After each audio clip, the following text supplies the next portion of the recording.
សូមជម្រាបសួរសាធារណជនជាពិសេសអតិថិជនរបស់គ្រឹះស្ថានហិរញ្ញវត្ថុនៅប្រទេសកម្ពុជាថ្មីនេះមានព័ត៌មានជាច្រើនក្នុងបណ្ដាញសង្គមពាក់ព័ន្ធថាមានធនាគារនេះឬក៏ធនាគារនោះបិទមុននឹងចាប់ផ្ដើមខ្ញុំសូមជម្រាបសាធារណជនទាំងអស់អំពីប្រតិបត្តិការធនាគារហើយប្រតិបត្តិការនេះគឺធនាគារទាំងអស់នៅក្នុងពិភពលោកគឺធ្វើដូចគ្នាធនាគារតួនាទីរបស់គាត់តួនាទីចម្បងគឺអន្តរការីយកម្មនេះបានន័យថាគាត់ទទួលប្រាក់បញ្ញើពីអ្នកដែលមានលុយលើសហើយមិនទាន់មានចាំបាច់ប្រើប្រាស់ហើយគាត់ផ្ដល់លុយនោះទៅឲ្យអ្នកដែលចាំបាច់ត្រូវការប្រើប្រាស់លុយដើម្បីវិនិយោគនៅក្នុងវិស័យសេដ្ឋកិច្ចដូចជាទិញផ្ទះសង់អ៊ុតែលសង់រោងចក្រឬក៏ពង្រីកអាជីវកម្មអីជាដើមការធ្វើបែបនេះគឺធ្វើឲ្យចរន្តសេដ្ឋកិច្ចមានដំណើរការបានន័យថាលុយដែលមិនទាន់ប្រើប្រាស់អាចយកទៅប្រើប្រាស់នៅក្នុងវិស័យសេដ្ឋកិច្ចបាននៅក្នុងប្រតិបត្តិការធនាគារជាទូទៅគាត់ទទួលប្រាក់បញ្ញើមកគាត់ទុកតែមួយផ្នែកទូចដើម្បីបម្រើតម្រូវការរបស់អ្នកដែលដាក់ប្រាក់បញ្ញើអញ្ចឹងអ្នកដាក់ប្រាក់បញ្ញើមួយចំនួនគាត់អត់ទាន់ចាំបាច់ប្រើប្រាស់ប្រាក់គាត់អាចយកប្រាក់ទាំងនោះទៅដាក់ជាប្រាក់បញ្ញើមានការកំណត់ឬក៏យើងហៅថា fixed deposit ឬក៏ term deposit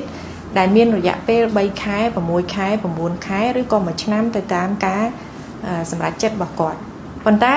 ក៏គាត់ត្រូវការប្រាក់មួយចំនួនដើម្បីចាយវាយប្រចាំថ្ងៃដើម្បីទៅផ្សារទិញម្ហូបដើម្បី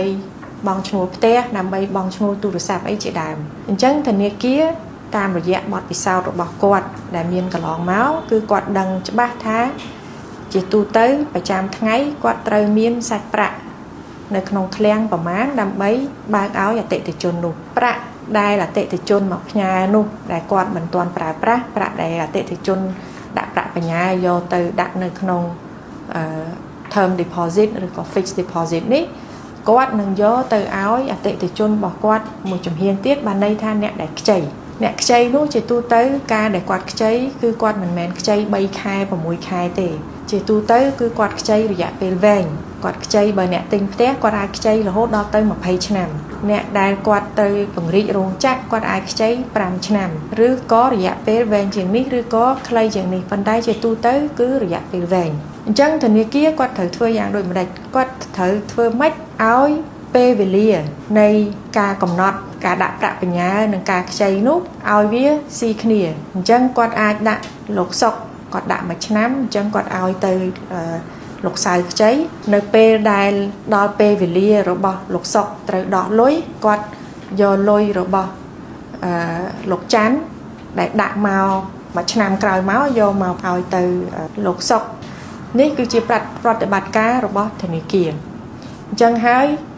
ក្នុងរយៈពេលវែងគឺធនាគារតែងតែមានសាច់ប្រាក់ឬក៏យើងហៅថាសន្តានាភាពគ្រប់គ្រាន់ដើម្បីបើកឲ្យអ្នកដាក់ប្រាក់បញ្ញើក៏ប៉ុន្តែក្នុងពេលដែលអតិថិជនអ្នកដាក់ប្រាក់បញ្ញើគាត់សម្រុកមកដកប្រាក់ពីគ្រឹះស្ថាននោះទាំងអស់ក្នុងពេលតែមួយបានន័យថាលោកច័ន្ទលោកសុកហើយនិងអ្នកដទៃទៀតដែលគាត់ដាក់ប្រាក់បញ្ញើនៅធនាគារគាត់មកដកប្រាក់គាត់ទាំងអស់មិនមែនតែប្រាក់សម្រាប់ចាយវាយប្រចាំថ្ងៃទៅផ្សារប៉ុន្តែគាត់ដកប្រាក់ដែលគាត់ដាក់នៅក្នុង fixed deposit និង term deposit ទាំងអស់ក្នុងពេលតែមួយពេលនោះធនាគារគឺគាត់ជួបនឹងបញ្ហាសន្តានាភាពបានន័យថាលុយគាត់បង្វិលអត់ទាន់មិនមែនថាគាត់អត់មានលុយសងទេក៏ប៉ុន្តែគាត់បង្វិលអត់ទាន់ដោយសារអីលុយទាំងអស់នោះគាត់បានផ្ដល់ទៅឲ្យអ្នកដែលខ្ចីហើយអ្នកដែលខ្ចីនោះគាត់ខ្ចីរយៈពេលវែងដូច្នេះហើយបើសិនជាទាំងអស់គ្នាមកទារប្រាក់ទាំងអស់ក្នុងពេលតែមួយធនាគារគាត់ក៏ត្រូវតែទារពីអ្នកដែលគាត់ឲ្យខ្ចីនោះទាំងអស់ក្នុងពេលតែមួយហើយដូចបងប្អូនយើងដឹងស្រាប់ហើយអ្នកដែលខ្ចីតាមការធ្វើអាជីវកម្មរបស់គាត់គឺគាត់គ្មានលទ្ធភាពនឹងសងទាំងអស់ក្នុងពេលតែមួយទេគេខ្ចីគាត់ត្រៀមសងធនាគារក្នុងរយៈពេល5ឆ្នាំតទៅមុខស្រាប់តែធនាគារឥឡូវមកទារមិនខ្ចីមិនទាន់បាន1ឆ្នាំផងមកទារពីគាត់គឺគាត់រកលទ្ធភាពមកសងវិញក៏អត់បានដែរកន្លែងនេះហើយដែលធ្វើឲ្យមានបញ្ហាដូច្នេះហើយបើសិនជាអ្នកដាក់ប្រាក់បញ្ញើទាំងអស់មកដកប្រាក់ខ្លួនឯងទាំងអស់ក្នុងពេលតែមួយវាជារឿងធម្មតាទេដែលធនាគារមិនមានសាច់ប្រាក់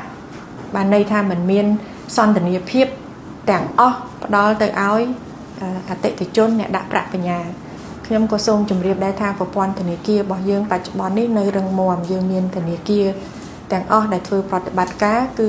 អតិថិជនភាគច្រើនគាត់នៅធ្វើប្រតិបត្តិការបានធម្មតាទេដូច្នេះសូមបងប្អូនទុកពេលវេលាឲ្យខាងធនាគារជាតិនៃកម្ពុជាបន្តធ្វើការជាមួយនឹងធនាគារដែលពាក់ព័ន្ធហើយរកវិធីដើម្បីដោះស្រាយប្រាក់បញ្ញើរបស់បងប្អូនទាំងអស់នោះ